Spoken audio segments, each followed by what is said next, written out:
백은대사 앞에는 큰 시련, 역경이 닥쳤어요.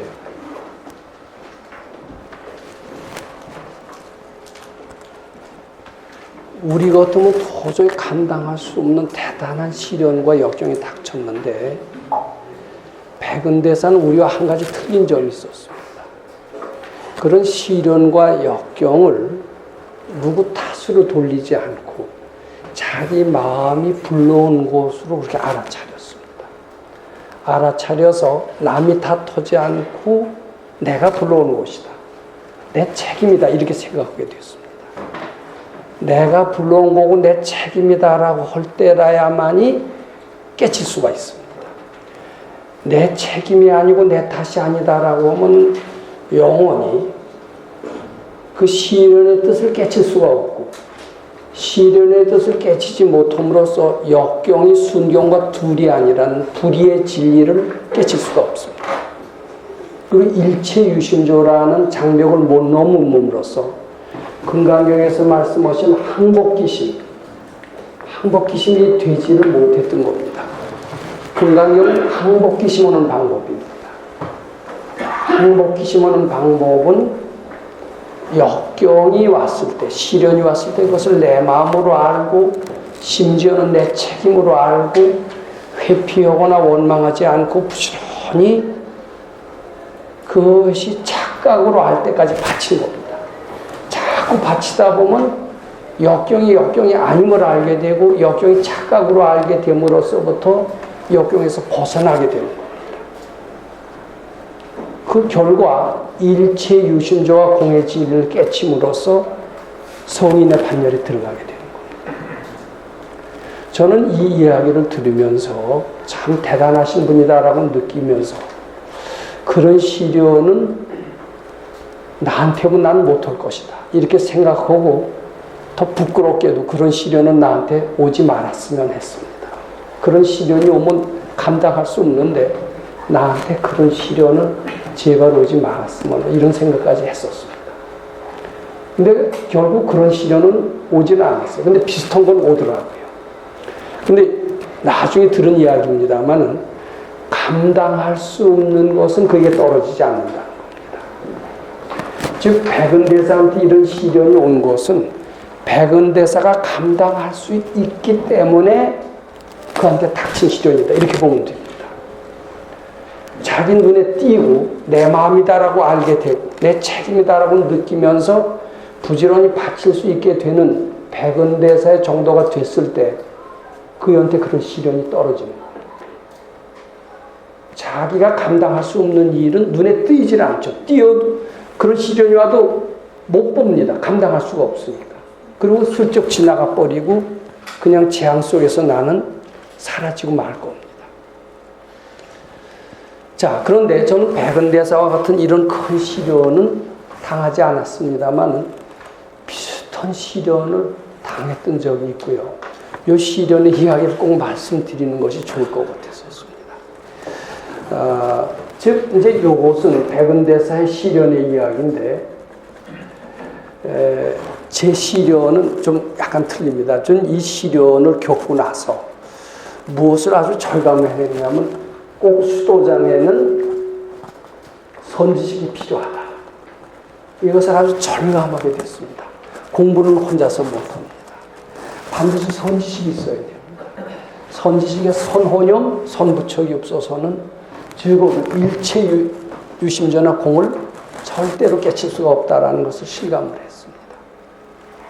자, 이제 그것이 무슨 얘기인가 하면요. 이제 제가 지난번에도 참 어떻게 보면 좀 부끄럽고 아름답지 못한 제 이력을 말씀드린 적이 있었습니다. 지금 이제 대학을 졸업을 했어요. 아니 취직할 자격을 갖췄습니다. 이제 군대까지 갔다 왔습니다. 갔다 온 뒤에 저는 좀 더 잘 되려고 도인을 만나서 공부를 하러 갔습니다. 근데 그 도인이 경기도 부천시 소사동에 계시는 동국대학교 총장을 지내신 백성옥 박사라는 얘기를 들었습니다. 그래서 제가 제일 궁금했던 게 뭐냐면 그분이 독신이냐 결혼했느냐 이걸 물었어요.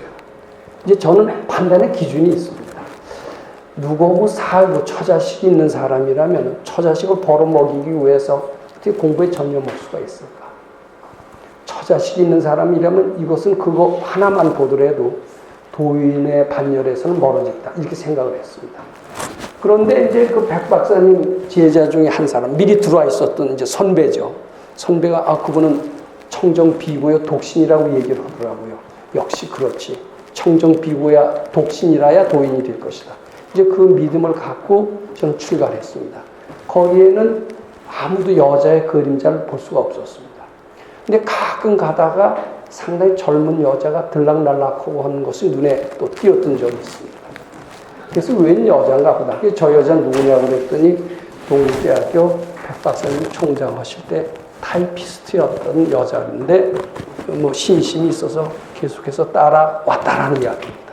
그런가 보다 했어요. 근데 그이는 좀 금강경 공부하는 사람하고는 틀리고 완전히 그냥 뭐 닥치는 대로 자기 기분 나는 이야기를 막 하는 편입니다. 바친다라는 것은 잘 모르는 분 같았어요. 그래서 저희는 금강경 공부하는 분은 아닌가 보다 이런 생각 정도만 하고 있었습니다. 그런데 그때 이제 저보다 먼저 들어온 두 사람이 있었습니다. 하나는 A하고 또 하나는 B입니다. 어느 날 제가 상당히 고단했습니다. 거기는 목장 일을 했기 때문에 몸이 상당히 피로했어요. 그래서 들어가자마자 금강경을 대충 읽고 그냥 잠자리에 들었어요. 근데 이 두 사람은 자질 않았어요. 한참 자다가 깼는데 두 사람의 대화 소리가 들렸습니다. 그 중에 A라고 하는 사람은 나한테 무슨 얘기를 했느냐 하면은 백 박사님은 청정 비부다, 독신이다라고 일깨워줬던 그런 사람입니다. 근데 둘이 얘기를 하는데 뭐라고 그러냐 하면은 여기 들락날락한 여자가 백 선생님 사모님이라고 하는 거예요. A가 그러니까 B도 맞장구 치고 나도 그렇게 알았다라는 거예요. 자, 그러니까 갑자기요. 잠 들락말락 했던 그게 그냥 확 깨는 거예요. 그러면서 짐을 나올 때 우리 어머니가 저를 울면서 말렸습니다. 너 거기 들어가면 어떡하냐. 우리 식구 먹여 살리고 네가 취직해서 이 가족을 살려야 되는데 네가 출가하면 어떠냐. 내가 얼마 전에 거기 다녀왔는데 동네 사람들 얘기가 소문이 자자하더라. 웬 젊은이가 왔다 갔다 하고 비서라고 하지만 사실은 비서가 아니라 부인이라고 하더라. 그렇게 얘기를 하면서 울면서 저를 말렸던 거예요. 그때 제가 A라는 사람의 말을 떠올리면서 그건 무슨 소리요? 백 박사님 청정 비구요. 그러면서 우리 어머니를 싹 뿌리치고 용감하게 출가했던 기억이 떠오르는 겁니다. 근데 A는 그날 B와 얘기하는 걸 보니까 거짓말을 시킨 거예요, 나한테. 그러면서 내가 부인이 있다라고 그러면 분별심을 내야 할 것 같으니까 뭐 아마 거짓말을 한 것 같아요. 그러면서 자기네들끼리 그이는 부인이야. 뭐 이렇게 얘기를 한 거예요. 그러니까 순식간에 잠이 달아나면서 A에 대한 배신감 그리고 우리 어머니가 울면서 붙들었던 그 생각이 나면서 잠이 옵니까 안 옵니까? 저는 굉장히 결벽증이 있었던 사람입니다.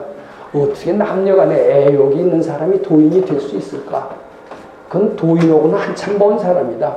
자기를 이길 수 없는 사람이 어떻게 도인이냐. 이런 저 나름대로의 철학을 가지고 있었던 사람입니다. 잠이 더 안 오고 이제 잠자는 시간이 한 5시간이라고 칩시다. 잠을 많이도 못 잤어요. 5시간 중에 한 30분 정도는 바쳤겠죠. 뭐라고 했어요? 무슨 생각이든지 바치라고 했어요. 그 사람이 좋아도 바치고 미워도 바치고 공경심이 나도 바치고 부처님까지도 바쳐라. 근데 그때 저 왔다 갔다 하는 저 여자는 백 박사님의 부인이다라는 소리를 들으니까 바치고 싶은 생각이 싹 없어져요. 속았다. 자, 이제 난 내일 아침에 보따리를 싸갖고서는 이제 나는 가는 거다. 이 생각만 자꾸 납니다. 근데 제가 만약 백은대사의 실력이라면 어땠었을까요? 그게 내 귀에 들리고 내 눈에 띄는 거니까 백 박사님이 여자를 좋아하는 거예요. 제 속에 그런 게 있어서 그게 들리는 거예요. 근데 그때는 그것을 새카맣게 잊어버린 거예요. 아마 백은대사라면, 제가 백은대사 실력이 됐다라면은, 백은대사라면은 백 박사님을 나무래시지 않았을 겁니다. 스승을 나무래지 않았을 겁니다. 그이가 그럴 리가 없다. A라고 하는 사람이 뭘 잘못 알았을 것이다. 또 설사 잘 알았다 하더라도 그것은 백 박사님의 허물이 아니라 백 박사님의 허물로 보는, 여자만 좋아하면 도인의 반열에서 영원히 멀어진다라고 하는 내 마음속의 기준이 문제지. 어떻게 백 박사님이 문제냐. 이렇게 생각을 했었을 겁니다. 백은대사 같으면. 그렇죠? 근데 저는 백은대사보다는 새카맣게 아마 정도가 안 됐던 것 같아요. 그런데 그래도 한 30분은 바친 것 같습니다. 바치고 바쳐도 받쳐지지가 않아요. 그리고 저 속았다. 보따리 싸고 나가나. 바치자. 세계에서 왔다 갔다 한 겁니다. 근데 아마 받쳐진 게 조금이라도 있었던 것 같습니다. 왜 그걸 느끼느냐 하면요. 이게 받친 게 있다라면은 이분이 정말 선지식이라고 하면 이게 전달이 됩니다. 이제 보통 깜깜한 스승이라면 받친 게 전혀 전달이 안 돼요. 근데 자꾸 받치고, 백은대사 같은 경우는 더 잘 받쳤죠. 내 마음인 줄 알고 자꾸 받쳐서 알고 봤더니 자기가 어째서 이런 시련을 겪게 됐나, 그 원인까지도 알아지면서 나중에 마음이 편안해져서 즐겁게 동양젖을 얻어먹여 다녔을 겁니다. 백은대사 같으면. 저도 백은대사 정도라면 그런 소리를 들었을 때 절대로 선생님을 원망하지 않고 내 마음의 결벽증이 스승을 의심하게 만들었구나. 그러면서 내 마음속에 결벽증을 자꾸 받쳤을 거예요. 받치다 보면 결벽증이 없어지게 되면 확실히 알게 됩니다. 아, 저것은 소문은 백박사 부인이라고 하지만 참은 그게 아니다. 마치 백은대사 얘기를 그 전에 해주셨거든요. 왜 해주셨느냐? 마치 백은대사와 그 아이가 무관하듯이, 사실은 무관하지만은 그 아이를 살리고, 그 엄마를 살리고, 그 할아버지를 살리기 위해서 백은대사가 일부러 그렇게 했듯이 백 박사님도 그럴 것이다. 그게 아마 알아졌을 겁니다, 제가. 근데 그때는요, 그렇게까지 바치지 못했던 것 같아요. 그리고 조금 바치고 의심하고, 보따리 싸갖고 나갈까 하다 바치고, 이렇게 하면서 거의 밤을 자는 둥 마는 둥 했습니다. 새벽이 딱 돼서요, 우유를 지어서 우유통을 갖고 밑으로 내려가는 겁니다. 내려가는데 우리가 머물던 숙소가 여기라면 백 박사님이 주무시는 숙소는 저 아래입니다. 한 20m쯤 떨어져 있습니다. 우유통을 들고 이렇게 내려가는데 되게 새벽에 잘 못 만나거든요.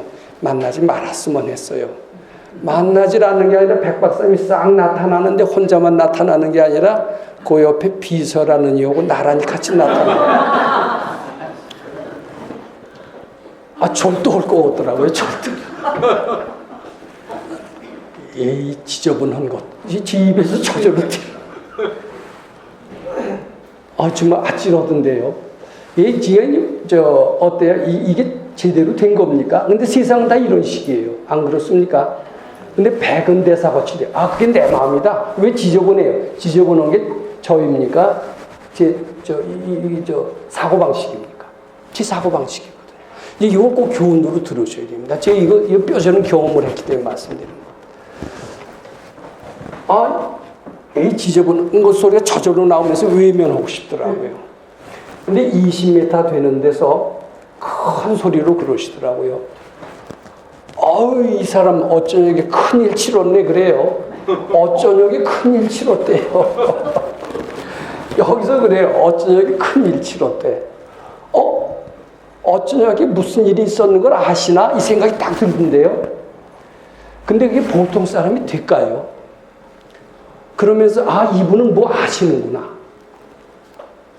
근데 아마 이거 같습니다. 제가 보기에는 밤을 5시간 잔다면 30분은 바쳤을 거예요. 요 바친 게 통해진 것 같아요. 이심전심으로 통해진 것 같아요. 그리고 얘는 가만히 보니까 가만뒀다가는 보따리 싸고 집으로 갈 것 같은 것을 보시고 어떻게 얘를 구원할까? 이것을 아마 생각을 하셨던 것 같아요. 생각을 하면서 그 방법까지 알아줬던 것 같습니다. 제가 아까 해안을 말씀드린 적이 있었습니다. 해안이 뭐냐면요. 천안 플러스, 천안은 다 아는 겁니다. 플러스 자비심이라고 했습니다. 그리고 요거 해안은 대승하는 사람한테만 있는 거고요. 요 천안은 소승이다라고 말씀드린 적이 있었습니다. 이게 어쩐지 무슨 일이 일어날 것을 훤히 아신 것 같아요. 근데 어떻게 아냐면은 무심합니다. 되게 도인은 무심한데 제가 10분의 1이라도 바쳤거든요. 바친 게 통했던 것 같아요. 텔레파시라는 게 있어요. 전달이 되고 그걸 느끼신 것 같습니다. 느끼면서 아 얘가 어쩐지 이런 일이 있었구나. 그걸 압니다. 근데 어떻게 처방을 해야 될까? 요거까지 알아지는 건 아닙니다. 근데 거기에 자비심이 붙으니까 어떻게 처방할 것까지 알아지시는 거예요. 그래서 새벽에 우유통을 들고 나오는 순간 어떻게 보면 지극히 연극이나 다름이 없습니다. 어쩌냐게 이 사람 큰일 치렀네 하는 소리에 제정신이 확 맑아지면서 보따리 싸고 가겠다는 생각이 싹 없어지던데요. 신기하더라고요. 근데 만약 도인이 그런 방편이죠. 그런 걸 안 했다라면 어떻게 됐을까? 아마 저는 보따리 싸고 나갔을 것 같아요. 제가 한가에서 들어와 있는 게 아니거든요. 집에서도 붙들고요. 제가 뭐 비용 들어서, 비용 고치기 위해서, 여기 아니면 안 돼서 온 게 아니거든요. 전 밖에 나가서 할 수 있다라는 그때 생각이 있었기 때문에 내가 얼마든지 나가서 큰일 할 수 있는데 왜 어떻게 죄송한 얘기지만 사기꾼 같은 사람한테 속아서 여기 와서 들어와서 내 이 짓을 하랴. 뭐 이런 생각을 했었을지도 모릅니다. 근데 그 소리 오는데 정신이 싹 나더라고요. 이분은 뭐 좀 틀리다. 그전에도 다 아신다는 생각을 했지만 그때처럼 아시는 표시를 안 하세요. 모르는 것 같아요. 뭘 아셔 알기는. 이런 생각이 들 때가 참 많았습니다. 근데 그때 분명히 이분은 아신다. 이 생각이 확 들더라고요. 그래서 마음이 싹 안정이 됐습니다. 이게 도인의 법력인 것 같아요. 이거는 실제로 모시고 있기 전에는 체험을 못합니다. 이제 그 뒤에는 이제 새벽에 법문을 들어갑니다. 이제 우유통을 다 해놓고서는 딱 들어갔어요. 새벽에. 그때는 이제 혼자서 각각 들어갔을 때입니다. 들어가서 이제 삼배를 드리고 그냥 가만히 있었어요. 가만히 있었더니 뭐라고 그러시냐면 그래 어찌 여기 잠이 오든 안 오든 그러시더라고요. 뭘 아시는 것 같아요. 그래서 잠이 안 옵니다 그랬더니 두 녀석은 짓거리지 않든 그러시더라고요. 그린 거지 하시더라고요. 근데 그렇습니다. 이게 서로 그냥 이심전심으로 대화를 하는 겁니다. 그럼 그럴 때 바쳤냐 그러시더라고요. 바친 건 새까맣게 잊어버렸죠. 근데 백은대사 같으면 바쳤을 겁니다. 바치고 그 원인을 알았을 겁니다. 그때도 바칠 수 있어야 되는 거 아니냐 이렇게 또 물으시더라고요. 그때 바칠 수 있어야 됩니다. 그러면 모든 역경은요 다 눈 녹듯이 사라지면서 그 역경을 통해서 도약을 합니다. 김우중 씨 같은 이가 왜 큰일을 했느냐. 역경을 즉 위기입니다. 위기를 해석 위험한 기회로 해석한 겁니다. 위험한 기회. 그러면서 기회에다가 더 방점을 둔 겁니다. 뭐 지금 김우중 씨는 아주 실패한 사람으로 됐습니다만 한때는 큰일을 했죠. 역경을 역경으로 보지 않는다라는 게 있어요. 근데 우리는 되게 역경에서 그냥 쓰러지고 맙니다. 좌절하고 맙니다. 역경을 기회로 살릴 수 있는 것은 타고나지 않으면 안 됩니다. 타고나거나 또는 타고나지 않더라도 금강경 읽어서 수련을 한다면 역경을 기회로 만들 수 있는 것은 확실합니다. 그래서 위와 같이 별볼 있는 범부들 성인이 될 수가 있고요. 무능력자도 영웅 공월의 판열에 오를 수 있다라고 하는 겁니다. 그것은 금강경을 통해서 가능하다. 이렇게 말씀드리고자 합니다. 자, 그 뒤로 한참 있다 알았어요.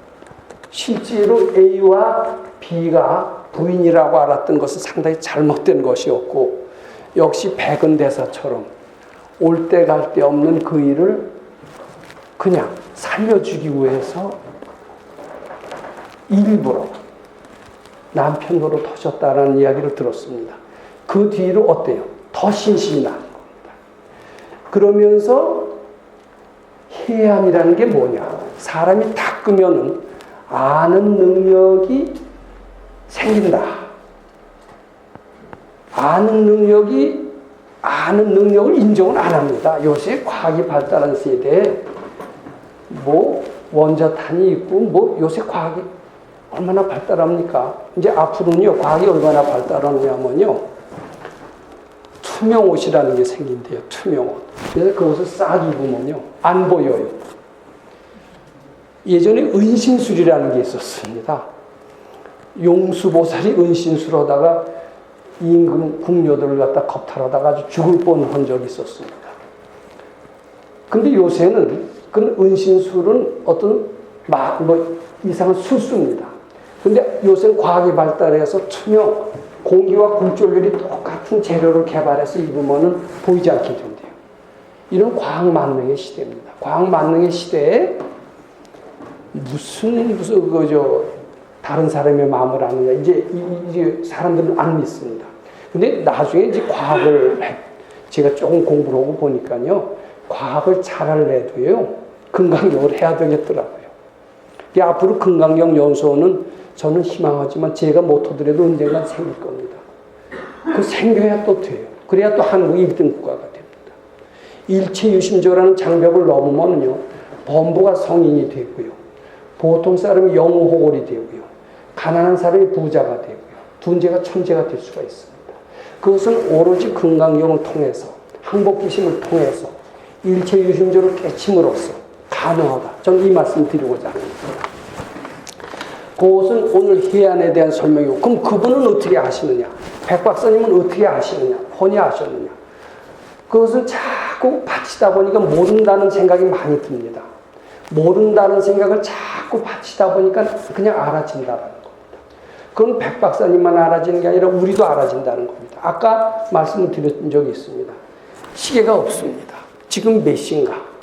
백 박사님도 금강산에서 시계가 없으실 때 서울역 시계가 몇 시인가 하면서 보면서 서울역 시계로 시간을 알았듯이 우리도 될 수 있을 것이다. 그런 믿음을 가지고 서울역에다 대고 자꾸 바친 적이 있었습니다. 그랬더니 서울역의 시계가 실제로 보인다 이겁니다. 자, 이게 쉬운 일이 아니거든요. 근데 가능하거든요. 그럼 그 원리를 이용을 해서 생활에 굉장히 도움을 줄 수가 있습니다. 자, 이제 그렇게 하고요. 시간이 많이 지나서 오늘 본문으로 돌아가는데, 요것을 꼭 제가 좀 말씀드리고자 합니다. 우선 그 유인물을 이제 쭉 보시다가 질문 첫 번째가 있습니다. 부처님께서 사위성에서 왕사성으로 가실 때 주위에 무엇이 눈에 띄었을까? 사위성은 상당히 오랜 기간 부처님이 머무셨던 장소로 알려져 있습니다. 제일 오래 계신 데가 사위국 기수국 고동원입니다. 금강경을 설하신. 그리고 왕사성 기사불성이라고 하는 데는 법화경을 아마 설법을 하셨던 데고 상당한 거리가 떨어져 있는 것으로 압니다. 저는 사위성은 한 2번 가본 적이 있습니다만 왕사성은 못 가봤습니다. 아마 인도는 넓은 나라이기 때문에 떨어져 있을 겁니다. 그때는 교통수단이 없어서 다 걸어 다니십니다. 부처님께서는 저기 지금 스리랑카라고 하는데도 살아생전에 한 3번쯤은 오셨다라고 스리랑카에 그런 기록이 있습니다. 거기도 다 걸어가셨다고 그래요. 그럼 걸어가다 보면 우리가 보기에는 논도 보이고요. 지금 인도에 가본 지 좀 오래됐습니다만은 유채꽃이 많이 피었던 기억이 납니다. 유채꽃. 인도 들판을 생각하면 유채꽃이 생각납니다. 그리고 사탕수수가 꽤 많이 심어요. 우리나라 한국에는 사탕수수가 없어요. 그럼 이제 저한테 물어보면 인도를 가다가 들판에서 뭐 봤냐 그러면은 유채꽃도 보이고, 유채꽃 볼 때 제주도를 생각을 했습니다.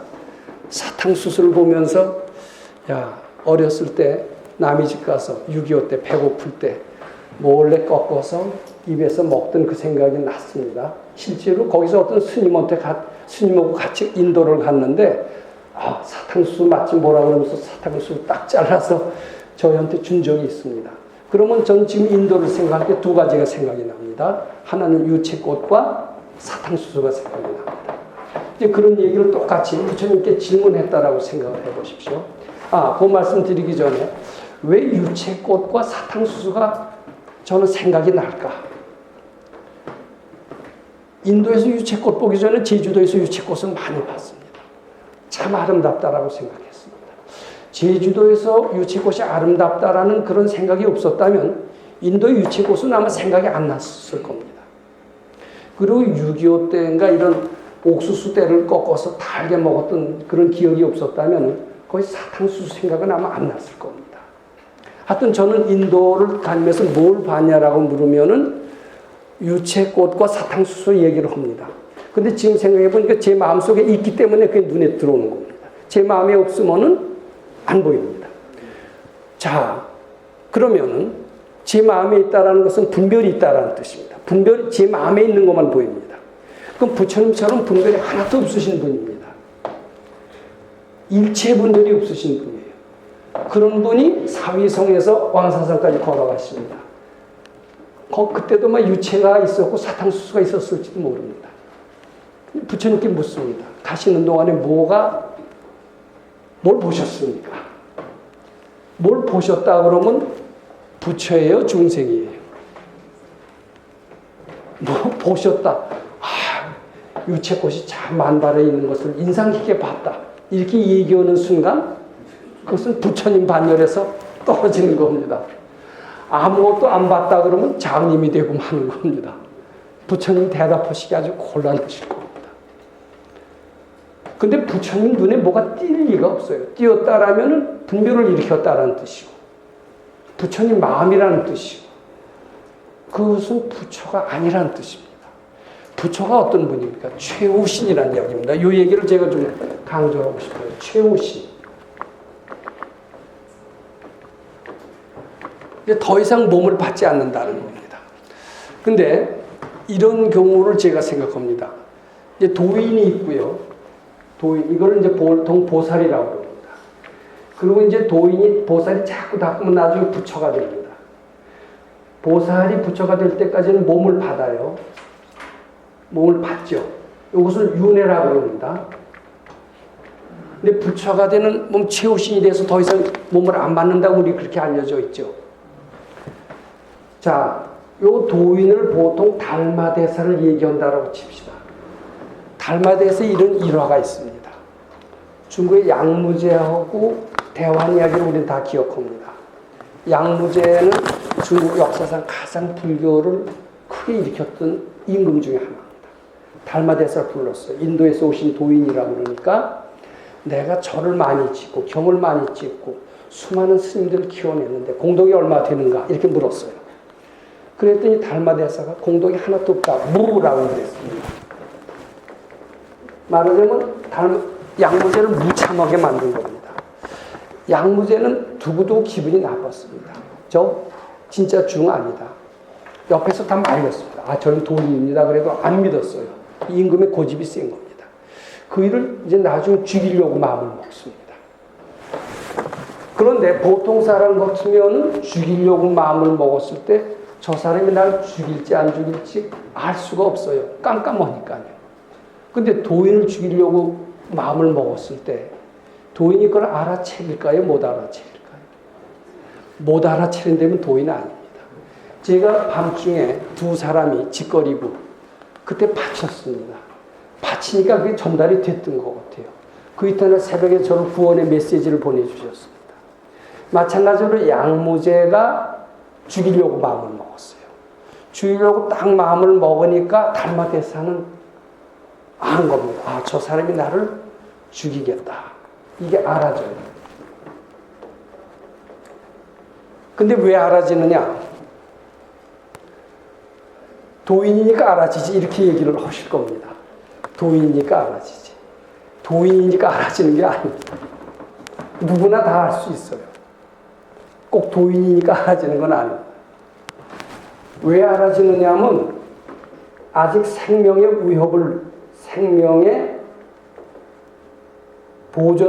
보존의 필요성을 느끼니까 알아진대요. 생명에 대한 애착이 있어요. 난 오래 살아야 되겠다 이거예요. 오래 살아야 된다라는 생각이 있고, 그런데 죽이려고 하는 거예요. 만일 오래 살아야 되겠다는 생각까지 없다라고 쳐봐요. 지금 생명에 아무런 애착이 없다라면은 양모제가 죽인다 하더라도 날 죽일 것이다 이렇게 알아지지 않는답니다. 이 얘기가 이해가 되시는지 모르겠어요. 즉 알아진다라는 것은 도인이 돼서 알아지는 게 아니라, 물론 도인이라는 조건도 있습니다. 자기 생명에 애착이 있다라는 뜻이 됩니다. 생명에 애착이 있는 것만큼 완전하지 않다는 뜻도 됩니다. 생명을 난 살아야 되겠다 이 생각을 하고 하는 순간 딱 양모제가 죽일 것을 알아줘요. 이제 군대를 몰고 와서 날 잡아가겠구나. 그 감지가 된 겁니다. 근데 생명이 없다, 애착이 없다면 그대로 나 죽여라 하고 있을 겁니다. 몰라서 하는 게 아니라 다 알더라도 죽여라 할 겁니다. 근데 그이는 생명에 애착이 있었고 자기가 살아있으면서 할 일이 있었다는 것을 느꼈습니다. 생명의 애착은 하나도 나쁜 게 아니죠. 살아서 해야 될 일이 있으니까요. 그래서 막 도망가는 겁니다. 여기 군사들이 새까맣게 따라와요. 달마대에서 잡으려고. 근데 큰 강이 있어요. 강이 있는데 막 달아나다 보니까 강을 건널 수가 없거든요. 이제 그 자리에서 관세음보살 했다는 겁니다. 달마대사가. 관세음보살 하니까 이 배가 오더니 자기를 태우더니 쏜살같이 강을 건넜다 하는 그런 이제 이야기가 전해오면서 이 군사들이 막 따라오는데 보니까 달마대선 사라지고 웬 관음보살이 배를 타고 쏜살같이 가는데 도저히 따라잡을 수가 없거든요. 그래서 뒷사람들은 달마대선은 관음보살의 화형이다 이렇게 알게 됐다. 제가 이 이야기를 왜 말씀드리느냐 하면은 달마대사는 이렇게 다 아시고 마음먹은 대로 다 드시는 분입니다. 관세음보살을 하면서 관세음보살 하는 순간 관세음보살의 신통력을 빌어서 그대로 쏜살같이 건너갈 정도가 대단한 위력을 지니신 분입니다. 근데 한 가지 문제는 뭐냐면 생명의 애착을 느끼는 게 어떠냐 그러실지 모르지만 발근이 입장에서 보면 불완전성은 있었다라는 겁니다. 그럼 서가열애라면 어떻겠느냐? 요걸 제가 비교해 볼 필요가 있습니다. 서가열애는 최우신입니다. 부처입니다. 이 부처라는 것을 제가 강조하기 위해서 그렇습니다. 달마대사도 대단한 분이시지만은 아직도 약간의 불완전성은 남아 있습니다. 근데 부처님 앞에 술 취한 코끼리가 500마리가 달려들었던 적이 있었다고 합니다. 그것은 아마 제바달타라고 하는 부처님을 아주 시샘을 했던 어떤 그 사촌 동생인가 이래요. 그것들이 어떤 임금하고 짜서 서가열애를 제거합시다. 그럼 어떻게 제거하느냐? 저희는 신통력이 있기 때문에 보통 실력으로는 제거가 안 된다. 코끼리한테다가 술을 먹이고 코끼리 코에다가 칼을 달고 돌진을 시켜라. 그래갖고 술 취한 코끼리에다 술을 먹이고 코끝에다 칼을 달고 500마리를 서가열애 앞에 돌진을 시켰다라는 겁니다. 그냥 먼지를 내면서 막 오는 겁니다.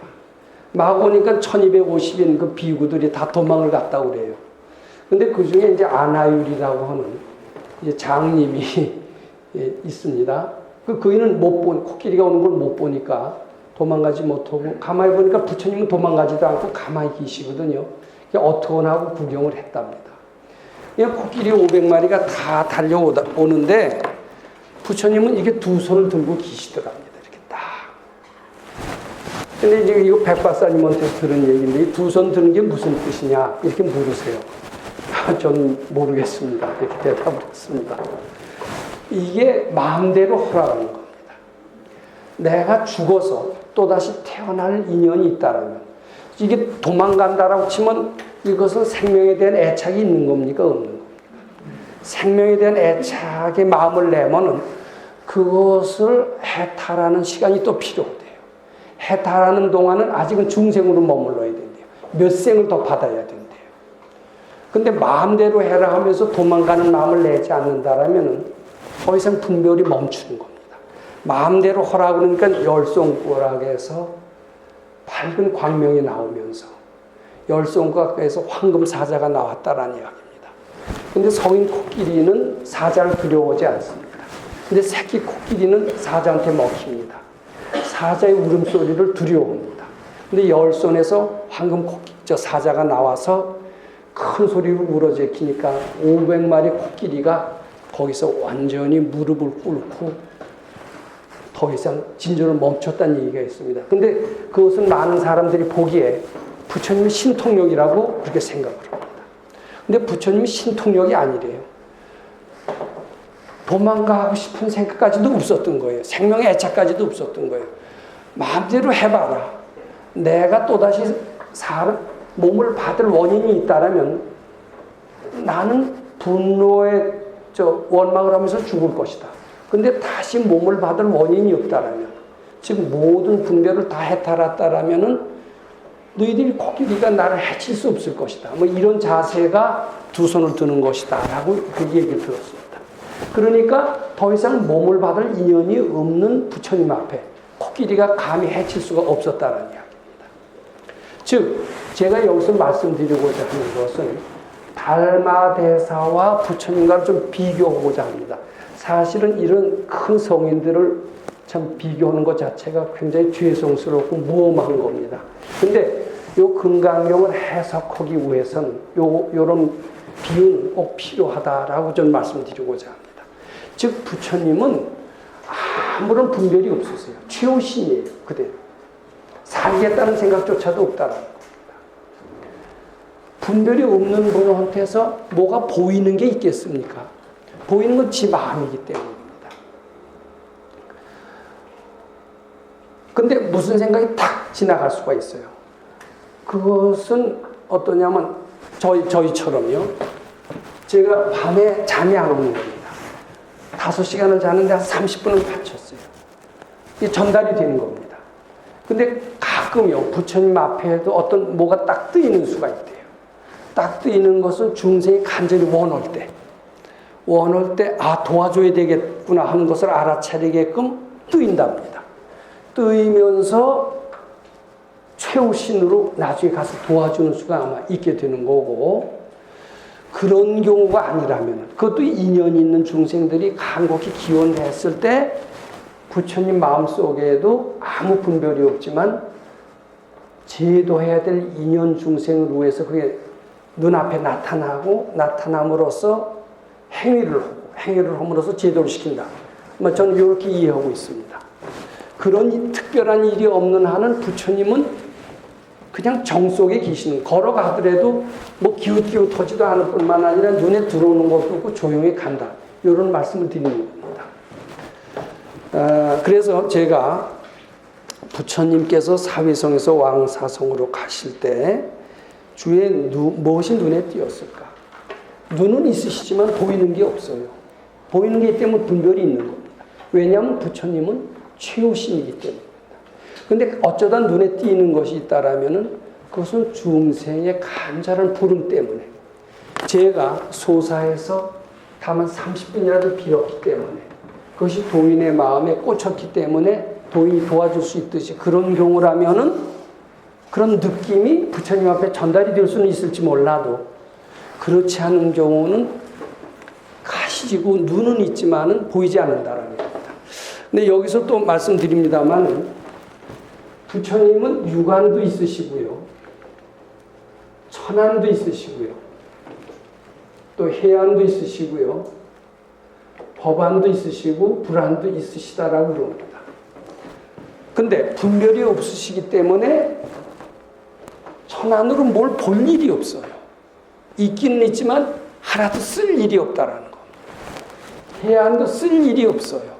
분별이 없으시고 제도해야 될 것도 다 제도했기 때문에 쓸 일이 없어요. 유관 하나만 있으면 되는 겁니다. 근데 유관만 있으면은 먼데 거를 어떻게 보느냐, 이렇게 우리는 생각을 합니다. 육안만 가지고는 여기서 부산에 있는 일이 안 보인다라고 생각을 합니다.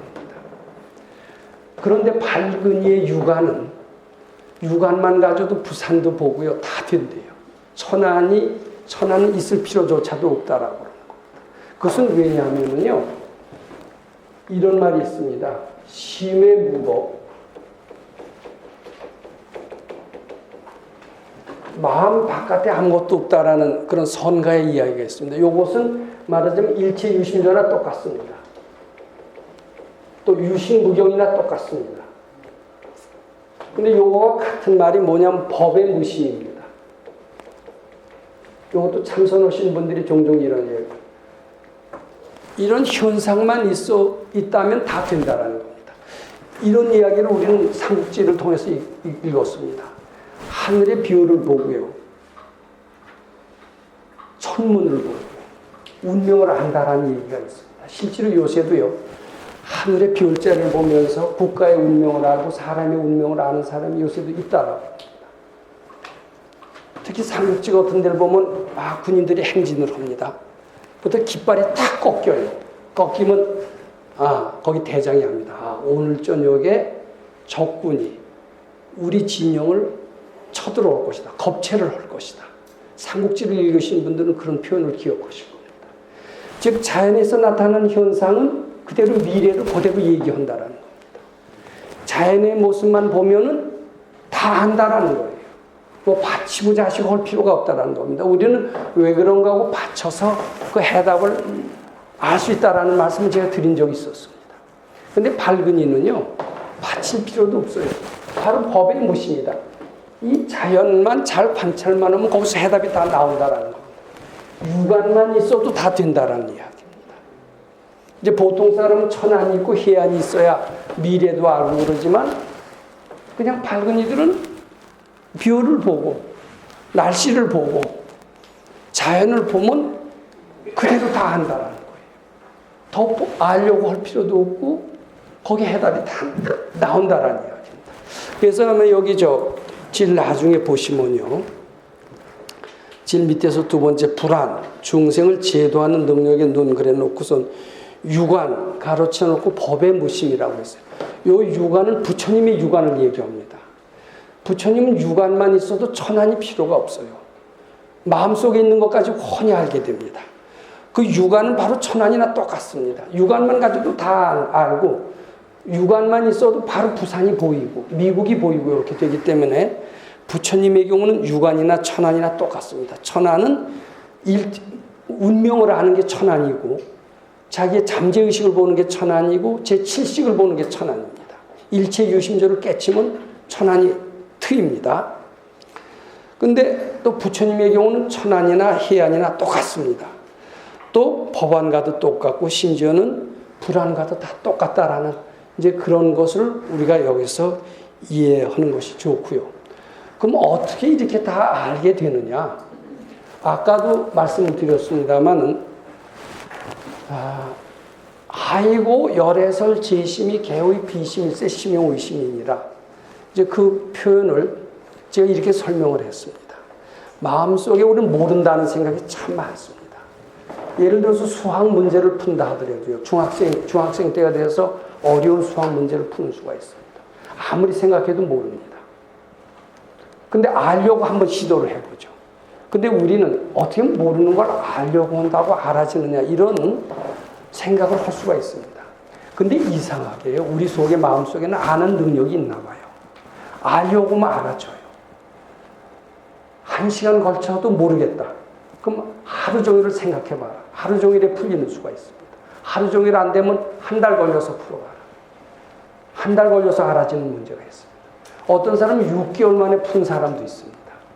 즉 자꾸 알려고 하면 결국 알아진다는 거예요. 왜냐하면 우리 속에 아는 능력이 있기 때문에 그렇다는 겁니다. 그런데 백 박사님은 좀 더 이렇게 얘기합니다. 우린 모른다는 생각, 이것을 자꾸 바치기만 하라는 겁니다. 모른다는 생각만 바치면은 알려고 하는 것보다 훨씬 더 빠른 시간 내에 알 수 있다는 겁니다.